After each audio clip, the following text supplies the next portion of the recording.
Welcome to the second BCheque Chat, where I get to have a relaxed conversation with one of the most interesting and talented creators and builders in the NFT/Web3 space. Today, I'm delighted to be joined by OSF, who is very difficult to categorize due to his success in various avenues in this space.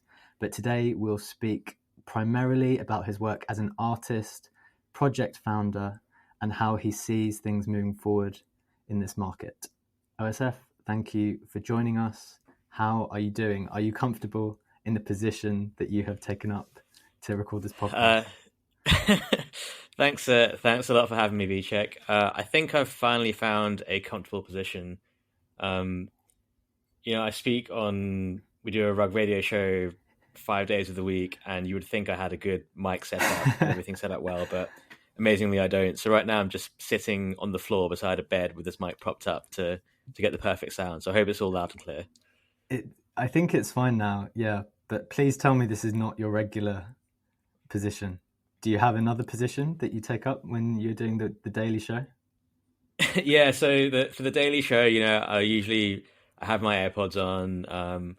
I like to go for a walk or something while I do it, or I don't know, like I'll do it in the living room or something like that. But yeah, I'm usually not sat on the floor in the bedroom when I do it. So this is a one-off special for the BCheque show.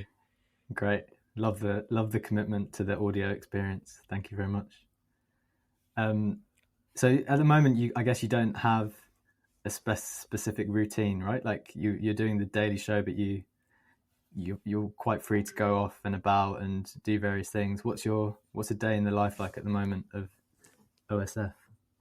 Yeah, it pretty much varies. I think I would say because I'm based in London now, and a lot of the stuff that happens is US hours. So when I wake up, there's not really a lot going on. It's a good opportunity for me. I like to go work out, so I just go do like Barry's boot camp or go box or something like that, and then I'll get back.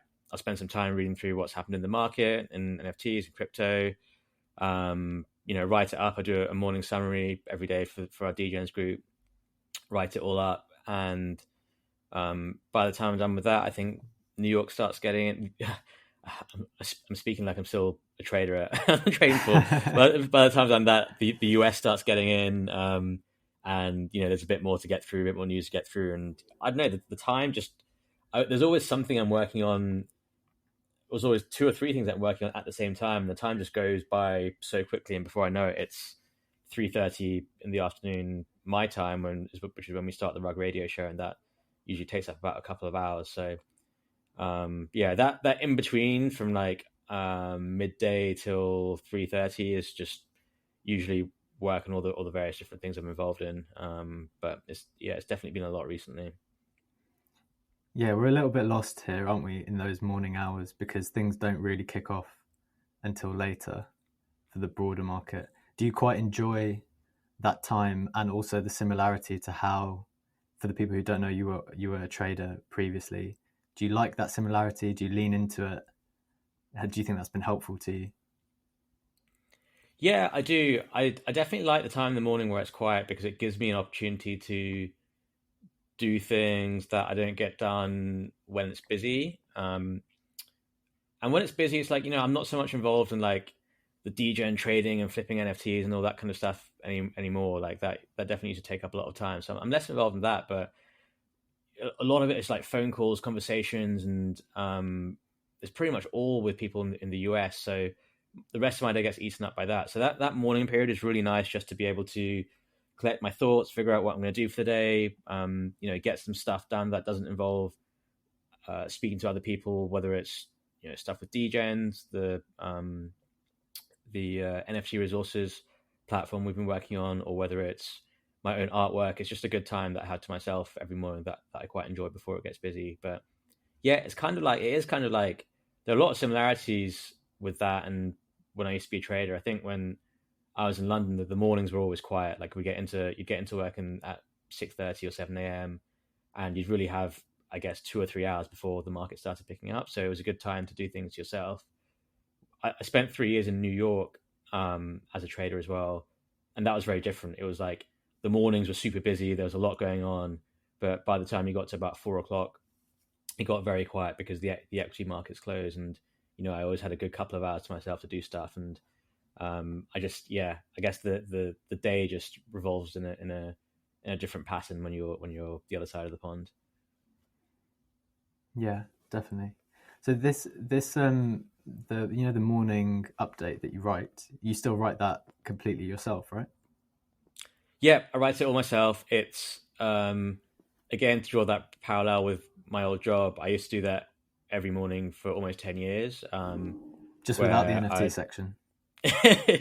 Yeah, just without the NFT section, but it would just be like, I mean, right now I spend a whole section writing about the macro economy or traditional markets. I didn't spend a lot of time writing about that when I used to be a trader, because that was just common knowledge for most people. And I spent more time being like, hey, like talking about the sectors that I traded or the specific companies that I traded.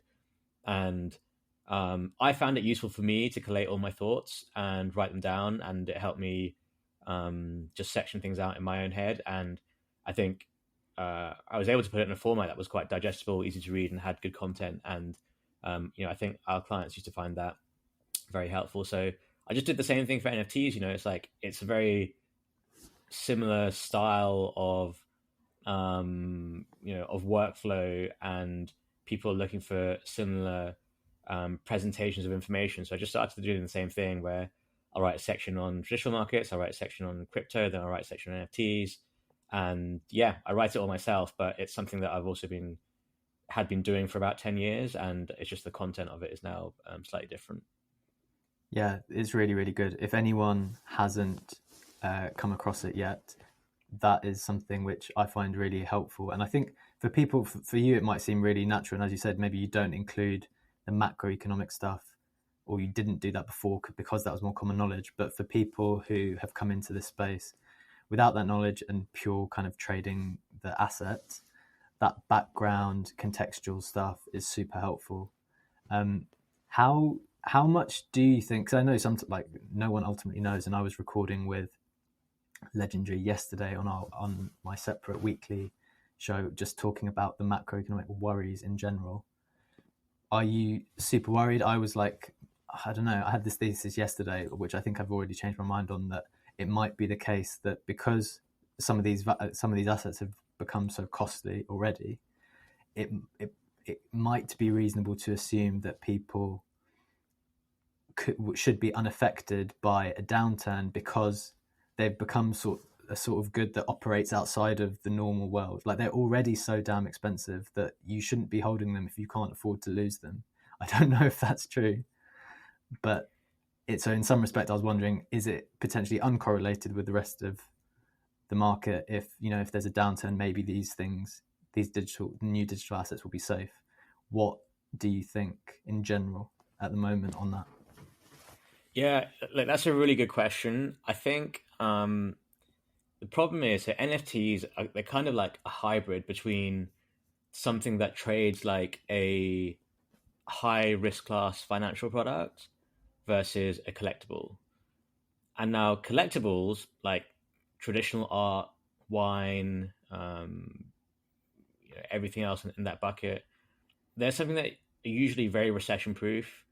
They perform well in inflationary environments, and it's mainly collected by high net worth individuals. People never really sell them very often.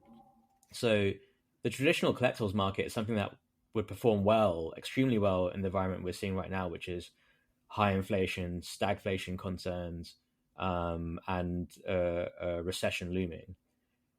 But now on the other side, NFTs, while you have that collectibles angle, and you definitely have the high net worth part of the buyer base buying, the really expensive stuff, you also have like the retail trader crowd, like the Robinhood crowd, and people in it to flip NFTs and try and make a quick buck. And it kind of, you have the angle of it, which actually it trades also like penny stocks, which is obviously the other end of the risk bucket. And that part of the market is something that would really struggle in a recession, and really get hit hard by high interest rates.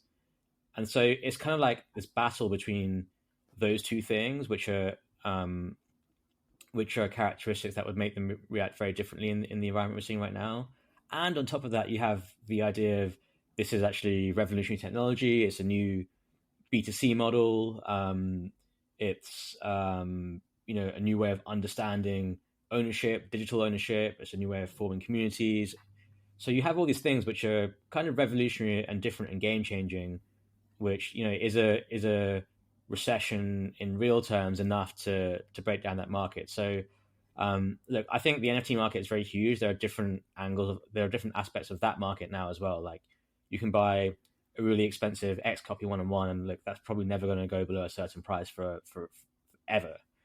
Or you can buy I don't know, like a random profile picture project which doesn't offer you that much other than a bit of hype and a bit of mania, and that could go down a lot. So I think it's hard to categorize the. I never look at it in terms of like the whole NFT market is going lower or the whole NFT market is going higher. I think, or the whole NFT market will be affected. I think you have to bucket it into different risk categories. And yes, like the 90 or 95% of stuff out there, which is just like, which is like the penny stock part of the market, I think that could all really get hit hard and struggle, because there's also just infinite supply in that part of the market. But in the higher end things, whether it's buying into like prominent Web3 brands or rare and coveted one-on-one art, I think that stuff will be very well insulated. Yeah, interesting. I think, yeah, so there's definitely more than one category, right? Would you say there's more than two categories? Are you thinking about it in terms of high end stuff versus the rest almost, or do you see there being more buckets at the moment, or do you think we're not developed enough for there to be more buckets? I think we're not fully developed, but I think it's becoming clear what the different buckets could be, and I think one of them is art. It's like one of one art, or maybe editioned art, which you are buying for the utility of owning the art from artists who are already big, could potentially become big. Right now, you're displaying them in your online galleries. At some point, you'll be able to display them in your homes seamlessly, and that I think is one part of the market, which is just like the traditional art market. The difference is that your medium is an NFT.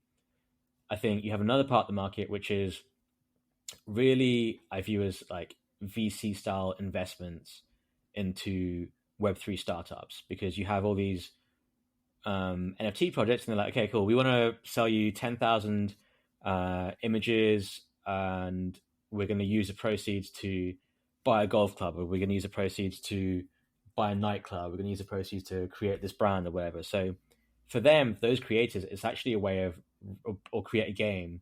And for those creators, it's a way of raising capital. It's a way of raising funding to go and do and build what they want to do. And as a collector, you're actually really an investor. Like, you buy an image, sure, maybe you like it, maybe you don't, but you really, the reason why you're buying it is because you're basically contributing to some funding for that creator to go out there and build their project. And you will do well if they're successful at building that project. So it really is like, it's basically, in my view, a VC investment. I think it's a startup investment. The difference is it's way more liquid than traditional VC investing. Like, there is basically an active trading market on that VC investment out there in the form of the NFT collections.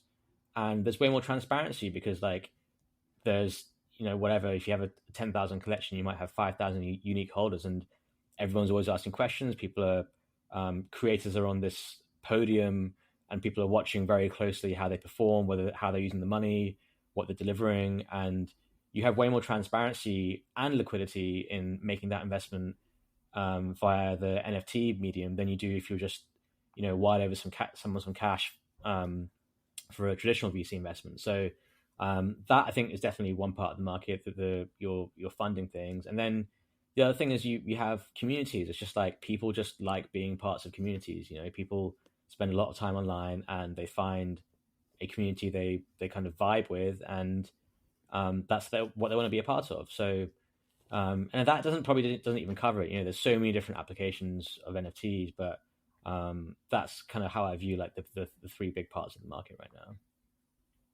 That's interesting. You mentioned on this point about NFTs being a type of funding. What do you think about this? Is something I was thinking about the other day as well, because at one point, one of the reasons to be so excited about NFTs was because we consider it to be culture. It's like you got the opportunity to invest in culture almost directly, which was really cool because I don't know how easy it was to do that previously, or certainly to be able to trade culture. But then what we're seeing potentially now is you sort of invest in the culture at the first point, but then the brand into whom, or the company into whom you invest, then have grander plans to use that money, obviously, for something. They've got to do something with the money to keep you engaged and keep you interested. So there's culture built on top of the culture via other avenues and other drops and other things to keep you engaged. But then you see companies thinking about maybe taking this and creating a new social media platform, which I think maybe the Moonbird might be considering moving in that direction. Or, for example, the Bored Apes, they've got all this capital now to deploy into something useful. It's like, well, maybe they would be able to build their own chain and do all sorts of things there, have their own marketplace.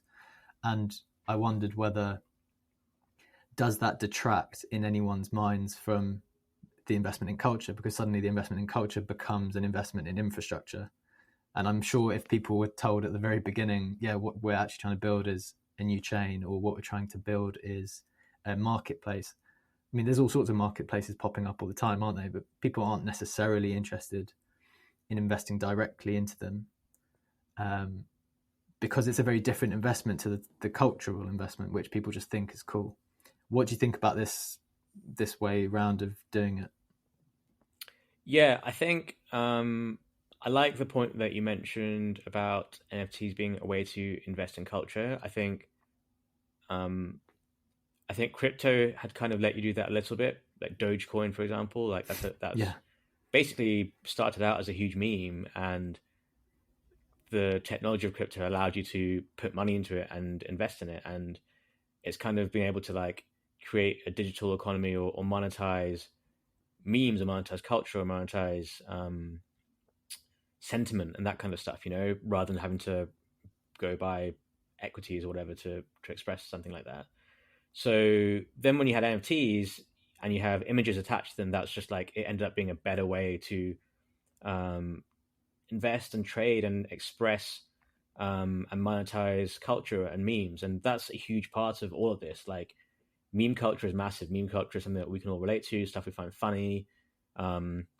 It's lighthearted, it doesn't feel taxing, and it really captures and encapsulates like the virality that you can get in social media, or the virality of culture, to be honest with you. So it's now amazing that you can actually just express that through buying an NFT, which kind of reflects the value of that meme or reflects the value of that culture, and it will go up or down based on the sentiment of that culture.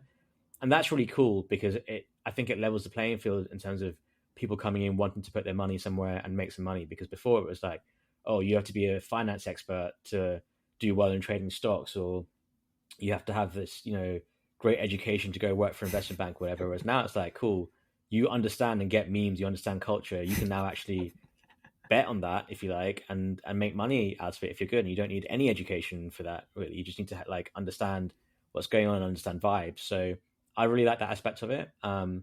I think what you mentioned with the Bored Ape Yacht Club is interesting, because I think it felt like when that started out, it was kind of like, we're investing a bit of meme, we're investing a bit of culture. And I think the reason why a lot of people were quick to fade it was because they felt that that's all it was. It was just like, you had CryptoPunks, which had, it was the first profile picture project. It had history. It was already 3 years old. It was like, this could really be a historical digital artifact. And then, hey, here are some apes, which are basically the same thing, but they're pictures of apes. It's just a meme. It's never really going to go anywhere. So what obviously then happened is they converted that into, or maybe I'm sure that this was always the original plan, but they built and developed that into this huge Web3 brand, and now you have all these different things with the metaverse, in real life stuff, etc. So now it's obviously huge. I think no one really realized what their intentions were, what they were planning on building, and that's why it just kept going higher and higher and higher. And I think that's an important point to mention. I think I'm really for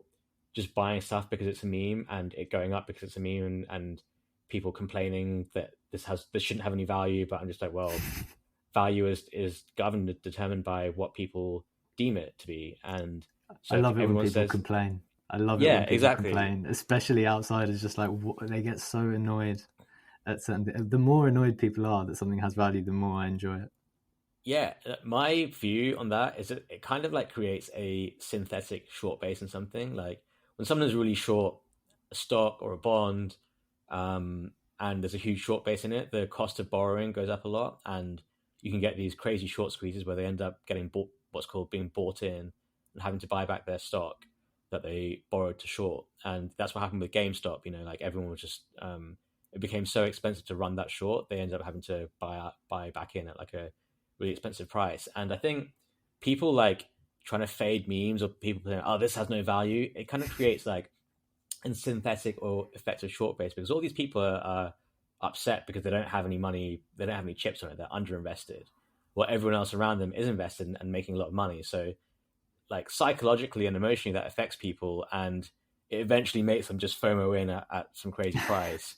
And so I think it has the same dynamic. So for me, like if something starts going higher and everyone starts fudding it or fading it or whatever, that to me is like a really bullish sign. It means people don't.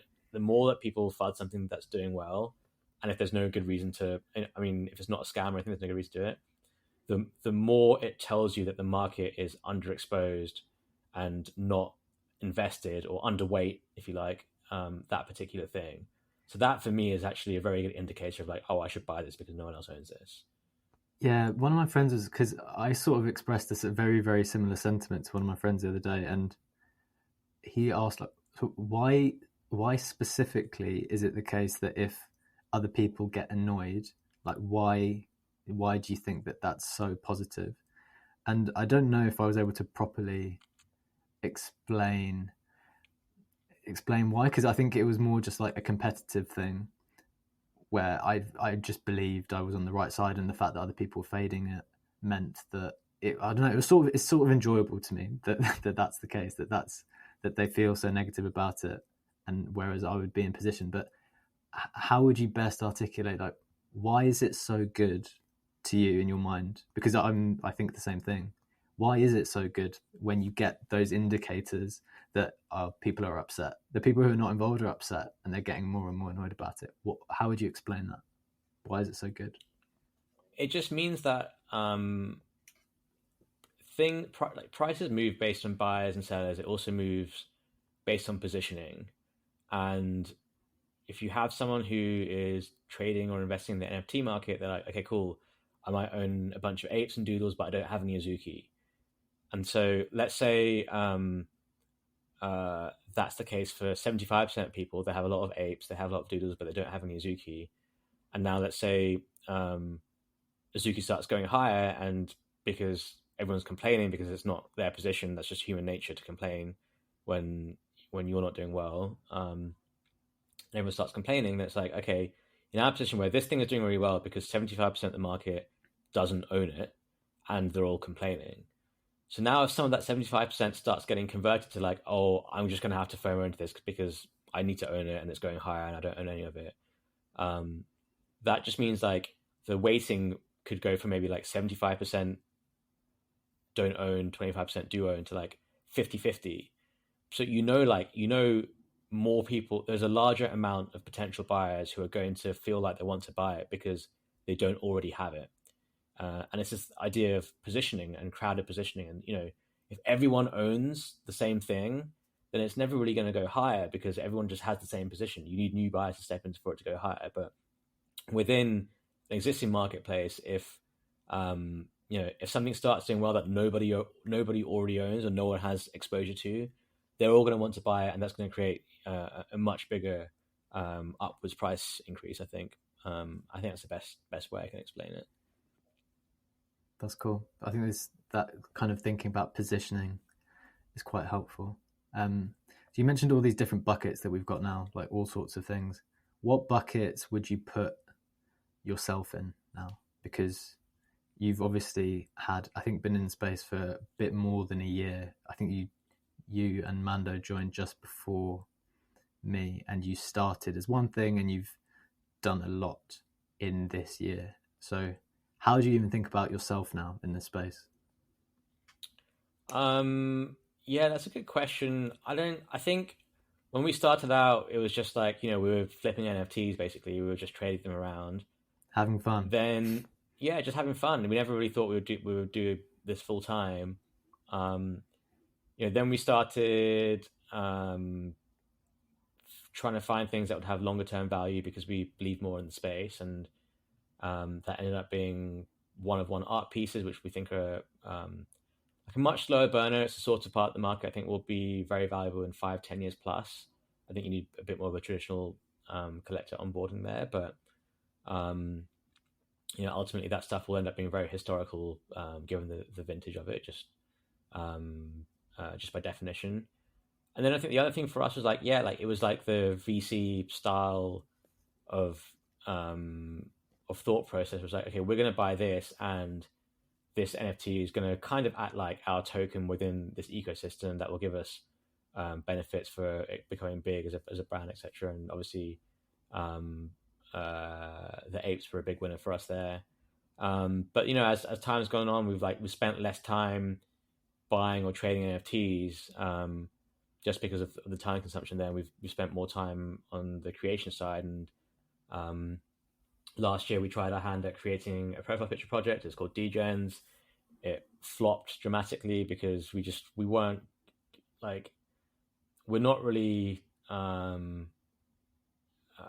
do I put it? We're not really creators of IP. Like, we didn't really understand the game then, or what you had to do to make something successful. And back then we launched at the same time as Cool Cats, and Cool Cats did really well at creating a brand, creating IP, giving back to the community, and all those kinds of things. I think we just didn't understand those things then. We didn't fully understand those concepts, and we tried a few funky things which didn't work out very well. So I think we just didn't really get how to do it, and the whole thing flopped. It went to zero. We tried to reignite it once again. It worked for a little bit and went to zero. And we were going down the lines of, let's make this a comic book, let's make this brand, and we just realized like that's not really what we're good at. And so why don't we just apply it to something that we are good at, which is, Mando and I have both been traders for a long time. We're good risk takers. We understand the NFT market, understand the crypto market. So why don't we just make an extension of what we're doing and just like, not necessarily make it an alpha group where we're like, hey, you guys should buy this, it's going to go up, because I think that has negative connotations. And, a lot of alpha groups are really just the creators dumping on the participants. They're more like, hey, this is how we're thinking about this project. This is how we're thinking about the NFT market. This is how we're thinking about crypto. Here are our thoughts. Here's how to think about things. And then you guys go and use this information to make your own decisions. And we started doing that this year, just as a small thing to just revive the project and at least give the holders some value to owning it, because we were very much like, we don't want to just rug this thing or walk away from it, because we had genuine intentions, but we need to now show people that we have the intentions to add some value. So we started out by doing that. We never really thought the price would go up, but at least people would get some value from holding it. And I think we just presented information in a way that was like objective, neutral, not pumping our own bags and that kind of stuff. And I think people appreciated that. And since then, it's grown quite a lot. And then, to be honest, we saw an opportunity like, let's make this bigger. Let's start writing reports on NFT projects. Let's put out more commentary. I think we have some more plans that we'll be launching. We're going to relaunch the whole project actually, and we have some more things coming up that will come to fruition in the next few weeks. And it turned out like it's actually we think it's actually a really big opportunity, because there is a space for people to learn. There is a requirement for education, and there's a big requirement for doing it from people who are trustworthy, who are not pushing agendas, and who have a genuine intention to help. And to be honest with you, that's us. Like, we don't need to pump bags or push agendas or anything like that. We don't need to do that financially. That's not the kind of people we are. You have to also remember that we've spent 10 years in an investment banking background, which is filled with regulation and code of conduct and ethics. And so we come from that background, and those principles are natural to us. And I think that's something that the crypto space and NFT space lacks. So I think that's been our USP. And I think people have realized that in the content we put out. Like, we'll write a report and I'll be like, hey, look, I really like this thing, but here are 20 different reasons as to why I like it. Here's all the analysis that I've done, and this is my thought process. And I'm not saying you should buy this because I think it's going to 20 ETH, but I'm saying this is what I think and this is why I bought it. But it's a bit more in depth and detailed than just like the Twitter threads you see, which are, don't have much detail, and we put it in a written report format. And I think there's a requirement for that. And I think what we write is relatively objective, and we disclose all our holdings every time we do it. And I think we write reports on projects where like 80% of them we don't even own the NFTs, and we're just giving like an unbiased view of things. But the idea is like you come onto that platform, you can speak to us on the Discord, you can speak to other people in the community, you can read the daily updates, you can read the long form reports, and it just gives you like a little hub to take in a lot of information, take in a lot of resources, and then go away and make your own decision. Like if you join Degenz, you're not gonna be like, okay, cool, like all the Degens are buying this, now I'm gonna buy it and I might make some money on it, or hey, OSF is saying everyone buy Cool Cats, like it's gonna go up. That's not what you're gonna get. But what you will get is a lot of information and guidance and a platform to help you learn to make your own trading and investment decisions without relying on the recommendation of others, but using resources and information in an unbiased format that people have put together for you. Yeah, that's really cool. We've spoken about this separately before, like the requirement of the necessity for there to be just a group of people or types of information which goes just slightly above and beyond writing a tweet or writing a thread, which then gets lost in the sea of other things, and for which there's basically no accountability because no one's ever gonna be able to find it either. For people to sort of put their name and their reputation on something and just stamp it, publish it slightly more formally, I think is kind of indicative of the intent, right? Like you're not hiding behind anything, you're putting it out there, publishing it properly. And I think the continued or the renewed success, because obviously it went down initially after when you were trying the IP stuff first, but the fact that it's rallied so much since then must be very, very pleasing to you guys. Yeah, it is. Like it was the big black mark for us last year. It was something we were getting lambasted for and flooded for, and it must feel so good now that it's come like, yeah, because you'd been successful in your own individual trades, right? But yeah. then you'd had this token which you'd essentially released, and it hadn't done very well. So I guess it was always something someone could have poked at you. 100%. And like you live in a world where there are things that get branded as cash grabs, there are things that are rug pulls, there are things that are slow rugs, and I think people thought we were headed down the slow rug route, and that was never our intention. It was just like we just had to find something that worked. We started out, we made so many mistakes when we did it, and it was this is July last year. This is like right at the beginning of like profile picture mania, so no one really knew what they were doing, but and there are a lot of projects from then that are now zero. But I was just like, definitely, loads and loads. There's a ton of them, and it's not like we're ambitious people, and we don't like to fail, and we also like to do right by people, and we just had to figure out the right thing to do. We had to find the time to do it. We both went back to working full time for a short period last year, which meant we didn't have time to spend on Degenz. So, when we quit our jobs in December and January the 1st, I was like, this is the first thing. Let's just make this work. Like we both believe in ourselves. Let's just find a way to make it work. And so it is like, it's nice to see that it's done well. It's nice to prove people wrong. It's nice to prove people who pass judgment on your character. It's nice to prove them wrong. And I like the fact that we're not focused on the floor price, but I like to see that is a measure of success, I guess. And it's nice to see it up because it means people are now wanting to be part of that community. And, all I told Mando and what Mando told me is like, all we need to do is just like every single person who owns a Degen or owns Degens, they should just feel like I just need to own at least one Degen so I have access to this community and I'll never sell it because I get so much value from this community. And that's all we need to focus on. Like, let's focus on the value part of it.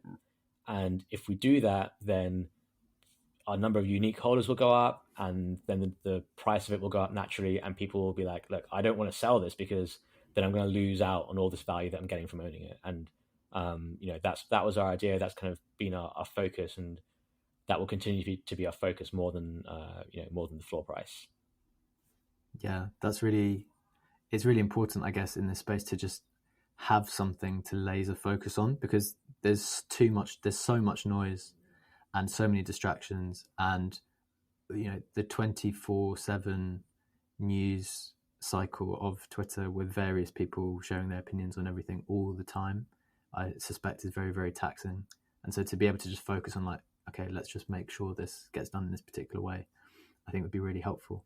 How did you this is something I've thought about a lot after I spoke to Mando a while ago, and he specifically said to me that, well, he was just sort of saying that the fact that you two were doing it together helped like 100x. Like to have someone that you kind of knew from beforehand, who you were collaborating with, specifically with a particular goal in mind, really, really helped. And that's something that I had struggled with separately. And I think lots of people do as they attack this world and space solo, like behind the screen, talking to anonymous people all the time. What do you think about the value of that collaboration? And yeah, what's its importance? Could you have done it without it? Yeah, look, it's meant it's everything really. Like, there's no way I would have been as successful, or maybe even had any success without Mando. And I hope he'd say the same thing about me. I don't know. I don't know. We'll find out. I'm interviewing him soon as well. He'll probably say, "No, not at all. It was all me." But it's funny when we used to work at Barclays. The guy that was running the whole of the trading team, he used to say this phrase, 1 + 1 = 3, which is like, we used to find it super corny and super cringe then. I still kind of find it cringe, but it is true. It's like there are so many synergies between us. It allows you to divide your workload, divide and conquer. We can do more things at the same time in a shorter period of time. I think we have extremely complementary skill sets. Like we good at stopping each other when one of us is going wrong. Like, I get hot-headed on Twitter very often. He's very level-headed and is quick to calm me down. He loves he gets very excited at prospects and ideas and the hype. And I think I'm good at being like, let's just play the long game. Let's slow things down. There's no rush here. And we have very similar trading and investment styles where, and this was the same when we used to be traders, like we would take very large concentrated risk bets and not be diversified, and rather than being diversified, we're like, okay, we really believe in this one thing, let's just put all our chips on it, and because we back ourselves to be right, and then we'll see it through to the end game. And we're both like that, so that's kind of just meant, like, in the way that we've invested, we've just been like turbo concentrated and turbo charged on specific things. And I like that about us. I think that's different about us. I think like everyone can come in and be like, okay, I'm just going to buy 25 different NFT projects, and if the whole NFT market goes up, I'll make money. If the whole NFT market goes down, I'll lose money. But there's no fun or there's no extra value in that. And I think we're both natural risk takers, and we both want to come in and like take concentrated bets, and that's how we've always done it. That's how we always will do it. But it's nice to have someone to do that alongside with, because you're in the same boat, and you have good days and bad days. Like we have quite a big portfolio, and we've had days where it's like the whole thing's down like multiple $1 million, and it's nice to have someone to talk to and be like, oh yeah, that was kind of shit, wasn't it? I think I'm probably more helpful to Mando than he is to me on those days, because I'm a bit more numb to those moves, or I just don't really care as much, whereas I think he is a bit more receptive to it. And it's pretty funny, like when we go through and value it, like every time I'm a bit weird where like I kind of... How often do you do it? We do it sporadically. We started off by doing it once a week. Now we do it sporadically. I'd be too scared to do it, man. Like if it's just gone down, like I don't want to know. So I'm a bit weird in that, like, I kind of enjoy like marking stuff down and seeing how much money I've lost, and So whenever we have like a big down day, I'm like, oh, let's revalue this and like see how much we've Really? lost.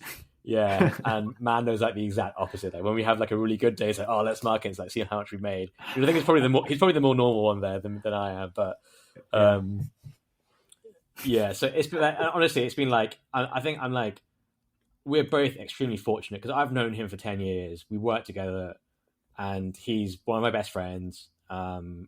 And not only that, like when you work on the trading floor, you literally sit side by side, like there's like 10 centimeters apart in between us, and you work 10 hours a day, 5 days a week next to each other on the trading floor, and then you're probably out like 2 or 3 nights a week seeing clients and stuff. So we were spent there was no like one person I spent more of my time with than Mando for the best part of like 5 or 6 years before I moved to New York, and then a bit more when I came back. But it's just like I knew like we were mates, we were very good friends, and I knew I could work with him. Like I already know that I can spend basically like 80% of my life with him. So I don't know, we're just like very fortunate that we both entered this NFT space. We both saw the same opportunity sets. We both had the same risk appetite for it, the same liquidity for it, and I just think that's another thing that's given us a really unique upper hand in the space. Like I think we're two very capable people, but we also work extremely well together, and we have a level of trust which I think is very hard to come by. So yeah, it's to answer your original question, I think it's really made the world of difference for me.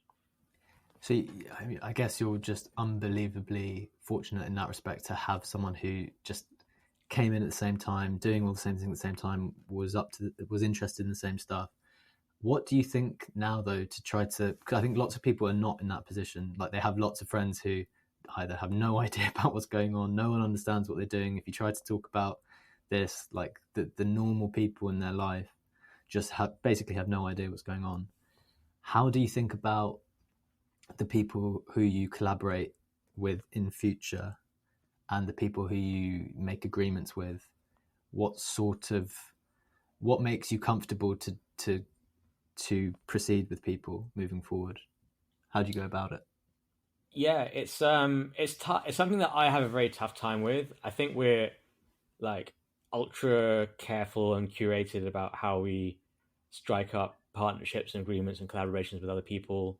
As it stands, like we don't really have any partnerships with anyone that we don't know in real life. Really, like we've got analysts writing reports for Degenz. They're all people that we know very well in real life, and we've taken the option of we made the decision of like not getting people within the Web3 community, even though we've had a lot of people reach out for it. And I think in terms of agreements and structures and stuff, collaborations to that level, it would be people that we either already know in real life or people we've met in real life and spent a lot of time with, and we're going to be very careful about how we approach those things because look, I get it, like everything can now be online, you can be anonymous, you can trust anonymous people and this kind of stuff. I completely get that, but at the core of it, I think I'm still pretty old school in that, like if I'm going to be in business with someone or collaborate with someone, I want to meet them, like I want to have a drink with them, or I want to spend time with them and like know who they are, because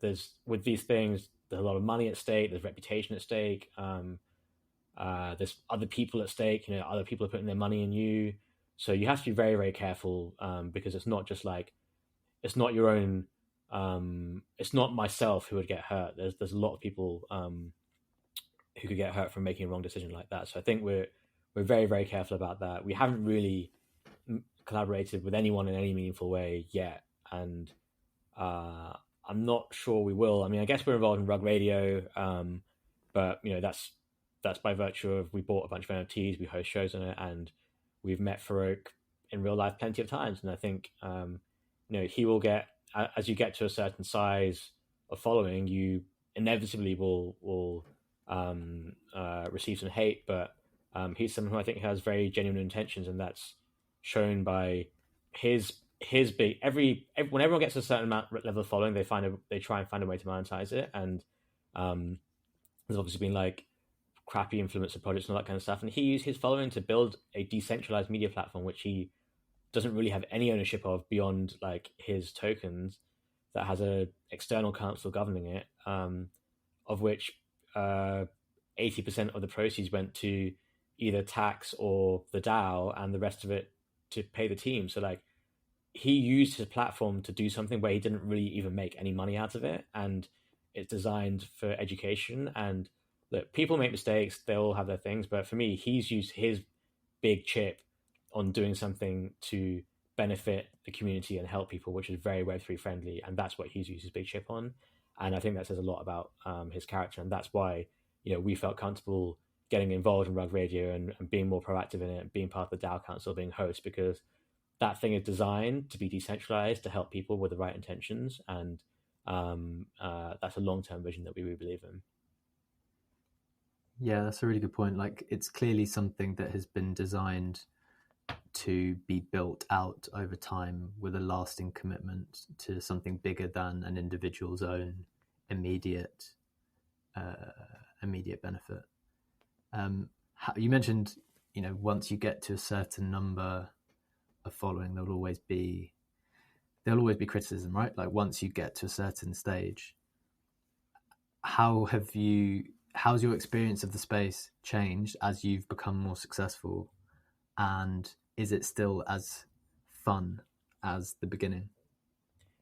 I think it's definitely still as fun. I think as you gain a larger following, I think you have to be really careful about what you write, and you have to be cognizant of the things you write. And when I didn't have very many followers, I'd be like, hey, like, I love this project, I think it's going higher, or XYZ, here's a thread on why I bought this today, and all that kind of stuff. Yeah. Then as you get more of a following, I think you have to be careful about that stuff. Like, if you have conviction on something and you intend to hold it for a very long time, then I think it's fine to write those threads, as long as you're giving reasons as to why.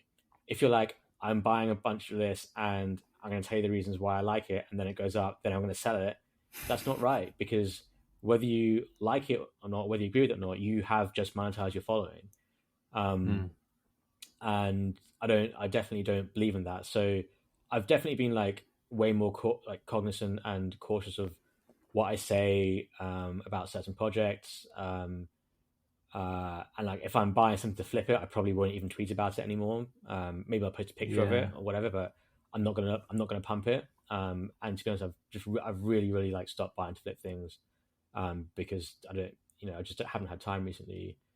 And if I really like something, then it's like, well, I better have like damn well done my work on it and put out like some good facts as to why I like it and good rationale. And I have to be convicted that I'm going to hold it for a lengthy period of time.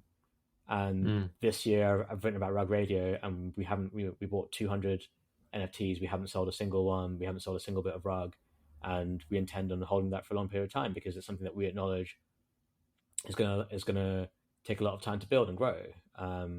When we wrote about the apes last year, like, we still haven't sold any apes. The only thing we sold in that complex was ApeCoin, because that was the most liquid way to monetize it without really affecting the market. So so far, when we put out those big threads and big thought processes, we've been pretty good at sticking to our guns on them. And that's something I think you have to be careful about with regard to following, because even if you tweet something and you don't intend for people to follow you, they will. Like, some people inevitably will, and they'll lose money, and I think you have to be careful about that.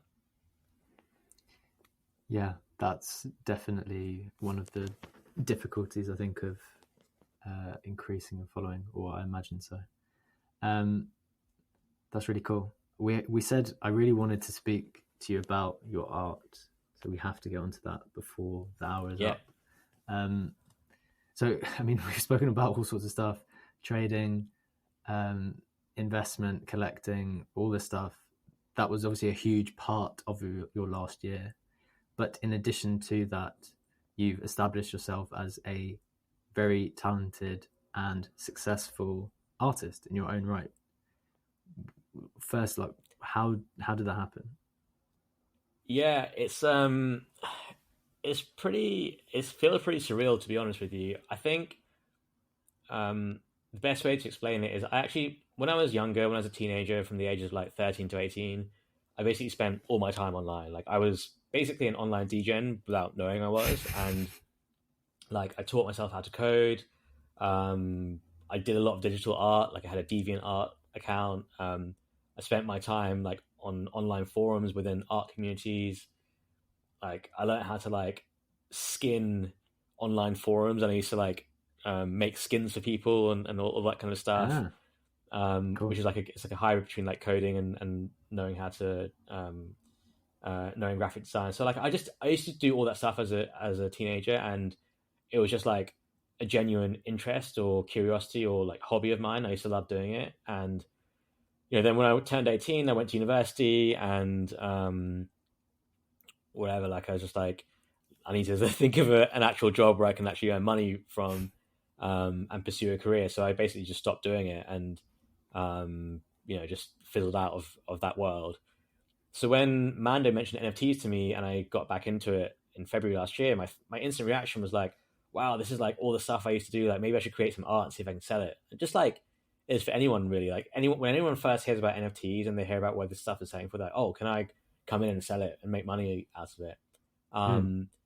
And like I think I made like 2 or 3 things that I minted like very early, which is in a complete different style to my art now, just kind of like as a joke or just to see like what the reception was. And when I looked through the art work of other people, I was like, wow, people are just like, there is so much talent in photography and digital art, 3D art. Like I'm nowhere near as good as any of these people. Plus I haven't done it for like the last 10-15 years. So I was like, okay, there's no, like, I can't just come in here and make money. I just stick to like the trading and investing and that kind of stuff. And then in October last year, I had just returned. I had some time off work last year. I just returned back to the trading floor, and like I was in a morning meeting, and I was just like finding it really boring, finding it pretty dull. I was like, all I can think about is NFTs. Like I'm just not interested in traditional finance market anymore. So, I just started doodling stuff on my notepad, and I created this guy, which is kind of like, I guess it was like kind of meant to be me. I had like a GM thing on his hoodie. It was like, it looked like a skull. And I actually still have that. I have that copy, which is the first thing I drew of that guy. So it'd be interesting. Maybe I should like sell the physical at some point. But yeah, I then made an NFT out of it in like October last year. I put it on Foundation. Someone actually bought it. They paid half an ETH for it, and I was like, oh wow, that's pretty insane. Then I made another one, and someone paid a quarter of an ETH for it. And then I was like, okay, well maybe this isn't really I'm not going to be I'm not going to be a successful artist. This isn't going to take off, but I just really enjoy doing it. And as long as people like what they're buying, then I'm happy to just sell it. But then the next one sold for like 1 ETH, the next one sold for like 1.5 ETH, and one sold for like 3 ETH, and then come January, February, like I think I had like a 4 ETH sale, and I think by then I'd learned a lot more about how to do it. Like I learned how to animate. Like I kind of like developed my own. I felt like I developed my own drawing style. The pieces were like autobiographical. I think people could relate to them because there's a lot like stuff about finance, stuff about like NFT trading, like being a degenerate, all that kind of stuff. So I think they were kind of relatable, and I had a 6.9. Definitely like very self-referential to the world, to our experience in the last year, for example. Like people can almost see themselves in it. That's exactly right, and that's all like that's what I've been trying to encapsulate in there. Just trying to be like, this is a sign of the times. This is a sign of the times. Like that's what I've been trying to. Well, this is the sign of a certain time, and that's always what I'm trying to portray in each picture. This is like just captures a moment in time, or captures like a certain vibe or a certain feeling. And like I think my pieces have got a lot better as the price has gone up for them, because I've spent more time on them, learned a lot more, like kind of grown into my technique a little bit more. And I'm still like, I have to pinch myself over some of the sales and how popular it's become, because it is something that I genuinely really enjoy doing. And it's the one thing in this entire space, like when I sit down with my iPad and I start drawing stuff, it's like, it feels pure, like there's no distractions, there's nothing. I'm just like, no one's telling me what to do or anything like that. Or, I'm not held to anyone. I'm not having to like be careful about what I say or anything like that. I'm just drawing whatever I want to draw. And, it feels really good that people actually want to own that, they want to purchase it and buy it. And It's the one thing I'm like super excited about this year, and yeah, again, like it's just another thing that I'm like extremely grateful for. Yeah, that's really awesome. Like, to be liberated through the art is, well, it sounds like, given all the other constraints that we operate under, or that normal work operates under, whether that's your, a professional job, or even the NFT constraints where you're tied, because there's no real freedom, is there? Like, okay, fine, you quit your job and go Web3 full time. So okay, well, you're tied to Twitter now all the time. Yeah, You're tied to Discord all the time. So I suspect having this avenue, this artistic avenue, is something that's really, really, really enjoyable. You wrote this thread on the 30th of March, 2022, which I thought was really, really good. I suspect some people, just based on my various conversations and gauging sentiment from artists, might not like it because it focuses on what you believe to be like a success. It's not necessarily a model for success, because it's not saying this is what you must do to be successful, but it's the way that you think about being successful, how you've approached some of your art and the collections that have sprung out from it. How would you summarize that kind of thought process? yeah. So look, I think some artists, let's say crypto artists or NFT creators, come in and do very well. Some don't, and people might be like, "Oh, this person's art's so good. Like, why won't anyone buy it?" And some people are like, "Why is anyone buying this thing?" And I think for me, and there's a lot of like traditional artists that come in and don't really understand NFTs. So there's a lot of NFT people that don't understand traditional art. But I think the important thing to remember is like, as things stand, the NFT market in terms of collectors, the NFT collector base is not the traditional art collector base. So when a traditional art collector buys a piece of art, they buy it probably because they like it. They probably buy it for bragging rights. They may have an ambition to sell it on in the future, but most people don't. Like if you buy a painting for your home, you're not really like, oh, like what can I flip this for? And in a few weeks, you're buying a painting for your home to buy it, so it looks nice in your home, right? And that's not what the NFT market is. People are buying, like, yes, it's nice to own some NFTs, but let's be real, like a very small part of the market are really truly buying things to collect. NFT collectors are buying things to flip, or they're buying things to make money. Like, everyone's here to make money. That's what's attracted so many people into this market. The fact that people are making a load of money doing it. I know it's really enjoyable, I know it's fun, but if there was no monetization of this, the market would be like a fraction of the size it is now. You know what I mean? And some of these concepts and stuff, they've been like, online art communities have been around for years. Like I was involved in them before, but they were far smaller because there was no monetization of it. And so that's one of the things that's changed. So I think like, if you want to come in and you want to sell art and you're like, look, I'm a talented artist, my art is utility, my art is a roadmap, you're buying my art to enjoy my art, consume my art. I have like completely agree. Like that is exactly what you should be doing, well within your right as an artist. But if you don't, like, it seems to me like very few artists are able to get like huge success that way, and you will inevitably find collectors that appreciate your art are buying to collect for the right reasons, and you can be very successful. Some people are very successful. Some of them best crypto artists, that's all they do, and they're extremely successful, and they will continue to be. But if you can, it's when you come in and you're just starting out, it's hard to like how you differentiate yourself from everyone else. Like how do you get people's attention?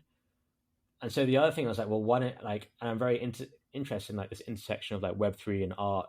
It's like, how do you get people's attention? What do NFT collectors actually want? They want to make money. So my line of thinking when I started like doing the editions and like the airdrops and that kind of stuff, I was just like, well, if I can create, rather than people just coming in and buying one of ones, if I like make an edition and that edition will give you free stuff, then people are going to make money off my art, and they're going to want to own it. I'm going to build a community, and they're going to feel like, as an NFT collector, cool, I bought this thing at this price, and then I've got all these free airdrops, and now this thing's gone up in value. Like, I love the art even more now. Like, I love being in this community. Like, I love this guy, and I'm really loyal. I have this brand loyalty, and I think that is like the Web3 spirit, and I think that's what Yuga Labs has done very well, because they've made their collectors so much money and so rich, they've fostered this amazing brand loyalty, and they're in this position now where it's like, it is like, it's not like I sell to you, you lose value, I take value, and there's one winner and one loser.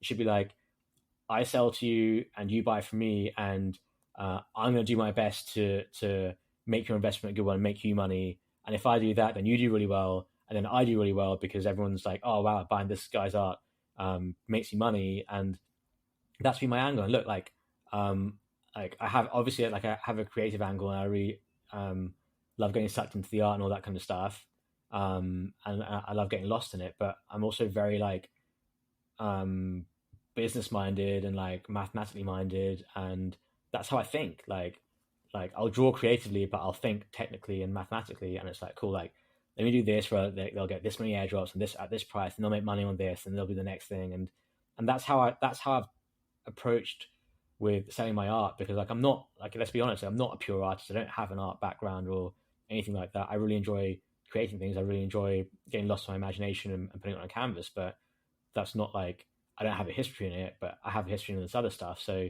why don't I just combine the two and um, um, try and make my collectors money? Like try and make them, whether they want to flip it, if they want to hold it, whatever it is, like try and make the money. And I think that was one of the things that was successful for me, because it enabled me to build a community around my art, and also just meet people, make friends. Like I'm good friends with like a lot of my collectors now, and we just have like a really cool community. But it's just like um, I just have this like core group of early supporters that got in and they made money on it, and now they get, you get these monthly airdrops, whatever it is, and it just makes it more, add some gamification, that kind of stuff. It makes it more exciting. It gives you, it's like yeah, I'm not just buying this art and I'm going to put it in my room. It's like I'm buying this art and it's like, what's going to come next month, or like what's this thing, this what turn is this going to take, and just making it interesting, and I'm not saying artists have to do that to be successful. Like by no means am I pushing that message. I'm not saying art has to have other utility away from the art itself. I'm not pushing that message. I'm not saying art has to have a roadmap. I'm not pushing that message. I'm just saying this is a strategy that I found successful, that I enjoy doing, that I think is an acceptable strategy within the NFT market. And if it's, as an artist, if you haven't had success just selling your art for art, and it's something that you're interested in exploring, then it's definitely worth it, because it's something that I think is better at capturing the attention of NFT collectors. Yeah, I completely agree with all of that. I think there's a reluctance from some of the artists who, and again, as you rightly say, it's completely fine to just do art for art. But as you say, there's this option where it's like, if you have been unsuccessful up to this point, there might be this other alternative. But even if you don't like the idea of airdrops and making things to look forward to, I still think there's a point to be made about being online and being more present. Because I think one of the things I've heard from artists is, or the sort of line that, well, if the more time you spend on Twitter or in Discord or wherever, then the less time you have time to create, right? And so the less time you have to create, the less time you have to make the product as good as it can be. And I do understand that. But as you say, when you're starting out, you said, how are you going to get people's attention? And we're online all of the time. So the best way to get people's attention is to have a following, have an engaged following, and engage with people. And if it is the case that in this space we say, okay, screw the middleman, there should be no one taking 20, 30, 50%, like a traditional gallery, to do that client relationship for you. And if you're going to take all of it, then you're going to have to find either sometime your own, or employ people to do that outreach, right? To create your brand, to put you in front of people. Because I think there's just a bit of naivety at the moment. And to be fair, some artists get it like completely. They understand that, look, well, if I'm going to take 90% of this, then I have to do 90% of the work. And maybe creating the art is 50% of the work, and 40% of the work of getting that art piece sold is engaging with people, X amount of hours per day on Twitter, but not actually trying to sell the art, like just engaging naturally, organically. And then at some point, someone's gonna buy it and get to know you and like not just your art, but you as the person. Because I think at least a proportion of your investors, yes, they enjoy the art, and you definitely capture a piece of it's a sign of the times. But it's a lot to do. Like it's a bet slash an indication of their support of you as an individual as well, I think. Yeah, I think that's right. It's like, look, it's selling your art. The selling your art, the key word there is selling. Like it's a sales role, right? And you are a salesperson, and being a salesperson involves developing and building relationships, and that comes from being active in a community. And I'm not very familiar with the traditional art world, but I'm sure that artists in that world are probably out there going to galleries, going to events, meeting and networking with people, meeting potential collectors. Like it probably, if you're a brand new artist, it's probably not enough just to produce art and hope someone buys it. And so in this world, in the NFT world, the equivalent is like engaging on Twitter, engaging on Discord. And look, this is a world where like everyone's trying to sell something, and it can come across as like shilling or come across as annoying or whatever it is. And then the question is, well, how do I sell my stuff if marketing it is coming across as annoying? I think you hit the spot really well there when you said it's about engaging in the community and getting to know people and meet people without actually advertising or selling anything. And I think that's what, like, the artists that have done well, that did well in the last 6 months, I think they were very good at like just being involved in the community without necessarily shilling or anything like that. And then you're right, it becomes more of like wow, this person is a really nice guy. He does a lot for the community. He engages. He's a good thought leader, wherever. And now buying his art is like, this isn't just like some random guy shilling me some art. This is like a bet on this guy becoming someone more prominent, whatever. And I'm able to, it's like we were talking earlier about like, you can bet on memes and culture through buying NFTs, and now you can bet on people through buying their NFTs or their art. And it does, like, I think that's one thing I would advise to people like who are coming in struggling to sell their art, and if you don't want to go down like the whole utility airdrop route and that kind of stuff, then it's just like recognize and understand that you can spend, if you spend 6 months just getting involved in the community, getting to know people, being helpful, and you can build a following as a result of that, you will then have a much better platform to sell your art on, because people will want to buy and invest in you as a person. And that's what people don't understand. Like when people come in and say, oh, how did that guy sell that thing for so much? It's like, well, and it looks shit. And it's like, well, look, like this guy's been in the NFTs for 2 years, and look at everything he's contributed. And people are kind of like almost buying it out of respect for him. It's like, I'm buying this piece of art that you've done because like I respect everything you've done for this, for this community, this world. And as a newcomer, if you can try and do that, try and build things and help people and be engaging and get to know people, then you might find you have a better platform to sell your art from 6 months or a year down the line, because suddenly your offering is not just the art that you're offering, it's like a collection of a piece of you. Yeah, definitely. That's a really smart way to look at it, I think. So I'm conscious of the time. I think we're hitting over an hour now. Just a couple of questions to round things off. Degenz is coming into a period of excitement as there's some things coming. What are you able to say as to what we're able to look forward to on that? After our previous conversation, well, not only just after our previous conversation, but I think I have, what did I get in the end? Was it regions or degens? I think I've got 3 regions, which they're the same, right? Like they're equal. Same now. Utility, yeah. Okay, so what can we look forward to? Yeah, so we're going to relaunch the whole thing in a few weeks, because obviously we took a pivot this year. We changed it from like this comic book thing to an NFT resources platform, but we never really like launched it like that, and we just had some communication on Twitter and stuff, and we haven't really been marketing it very heavily. We've been downplaying it quite a lot, but just providing information that we need. So we want to have a big relaunch of what it actually is that we're offering and what it actually is you get being a part of that community. And alongside that, we had like a very good team. We had Night Shift working on a new website for us. So you're going to be able to like log into the website with your wallet. That's going to give you access to all the NFT reports that we've written. We're going to build that portal to give you access to different things, basically.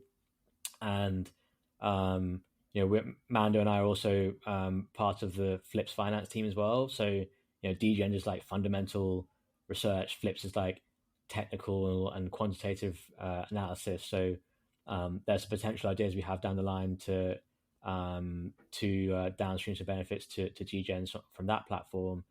And we have, I think, a really nice idea to rebrand it and make the structure more simple. And like right now it's like Degenz are these like random profile pictures and Regens these random profile pictures, and like they look completely different, and what do they give me, and like are they the same, and people are asking the same things. It's just all confusing. It's a very convoluted structure. So we have an idea to kind of like rebrand it. It's still going to be called Degenz, but rebrand it, make the structure more simple in a way that I think is going to be more like in vogue, and make the marketing angle of it much more clearer. And that's all going to happen within a few weeks. And look, like right now as it stands, the Discord is fully gated, so you have to own a Degenz or Regens to access it. You can no longer access it. There's no public channels on it. And Degenz and Regens, we've stated this publicly, they give you lifetime access to the platform. Like they were like the OG NFTs. They're the people that bought them originally. That will give you lifetime access to anything we do on that platform and build on that platform. And I know there are a lot of people who want to be a part of it and can't afford to buy a Degenz now because they're like whatever, like 0.7 ETH, whatever, and that's now an expensive price point. We don't want to be exclusive to the point where pricing people out. So we will have some cheaper options for like temporary memberships. So maybe like a 6-month membership to Degenz at a cheaper price point, and you have to renew it every 6 months or whatever. And that won't give you access to the whole thing. It won't give you access to everything Degenz and Regens give you right now, but it will give you like some kind of limited access, which is what you had before in the public area. That will allow you to get like the daily updates I post every day. Access to some discussion forums within the community, and maybe some access to reports. I'm not really sure on that yet. But that structure is all going to be like way more clearer and way more understandable once we relaunch the whole thing and once we have the new website and we have the new branding. And yeah, the only thing I can say is like the fact that you get lifetime access to Degenz and Regens. I think the idea for us is to make that lifetime access as valuable as possible. And that's what we said from the beginning. Like I remember when we called Yuga Labs in September last year, they told us, they were like, we just want to make every ape holder never want to ever sell their ape. We just want to like give them so much value that you just want to hold your ape forever. And we're not, look, I'm not saying we're going to be Yuga Labs, but we want to do the same thing with Degenz. We just want like every person, like even as people sell out, they might own 5 Degenz and then even if they sell it and they get down to 1. I just want like every person to feel like I own one of these at least. I have to own at least one of them just to be a part of this community. Like I never want to sell one. I might own 3 or 4 or 5 and trade them around, but I'm always going to want to own one. And the number of supply is quite low. There's 6,500 in total. So if we can just get 6,500 people of the 400,000 active wallets on OpenSea to just be like, I want to be in this community forever, which I don't think is a tall order, then I think I think the rest will take care of itself. I think that leads quite nicely into my final question, which is, if that's the kind of goal, to make people never want to sell whatever it is, so you're talking about Degenz in this instance, but also I suspect you kind of think of your art with a similar concept. If you had to give a piece of advice to people entering now, or even people who are slightly more experienced and trying to learn from what you guys have achieved, as a builder or creator, what would you advise in order to achieve that goal? I would say if you're a creator, if you're a builder, if you're trying to come to this market, um, I think you have to understand that there is a lot to be earned and learned from playing the long game. And I think there's a lot of low hanging fruit. You can come in and make a quick buck, but then you'll only ever make a quick buck, and you'll instantly ruin your reputation, and it's extremely hard to bounce back from that. And I think you have to recognize that we're at the birth of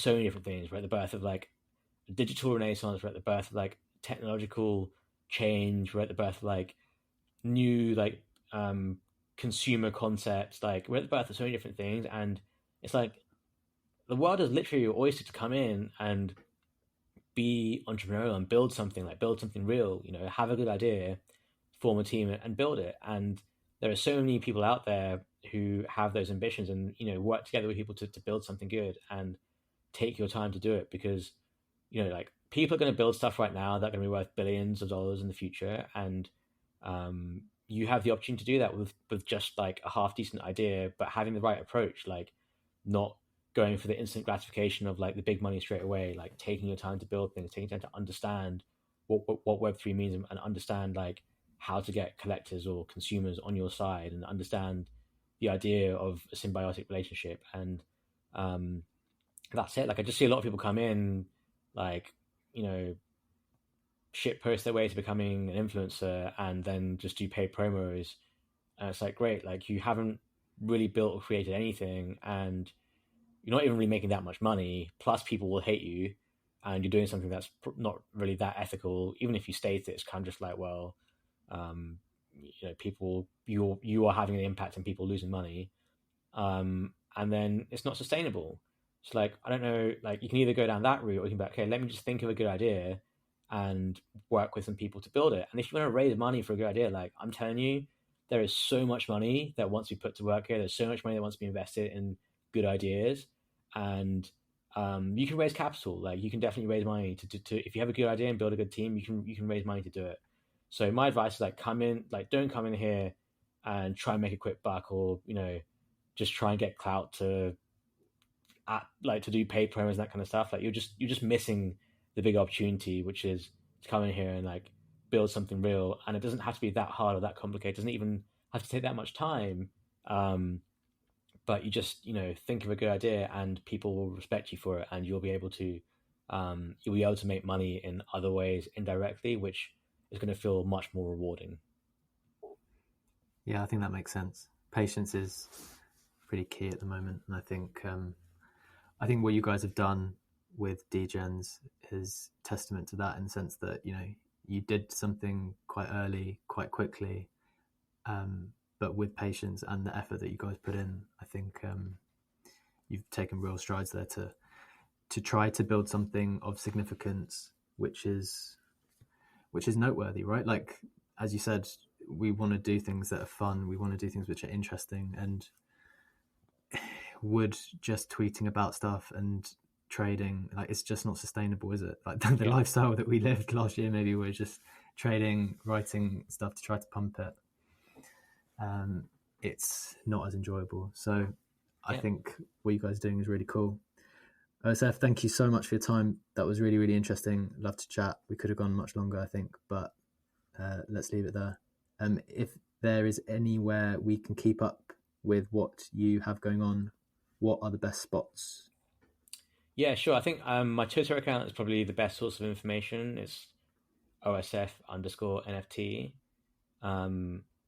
I upload all my art and have all the art links on my website. OSF.art is the website. And then, to keep up with Degenz, just follow Degenz NFT on Twitter as well. Those are the best sources of information, I would say. Awesome, man. I'll share all that stuff when I cut this up and put it on Twitter. But thanks a lot, man. That was really fun. Sounds good. All right. Appreciate it, man. Take care. All right. Have a good one.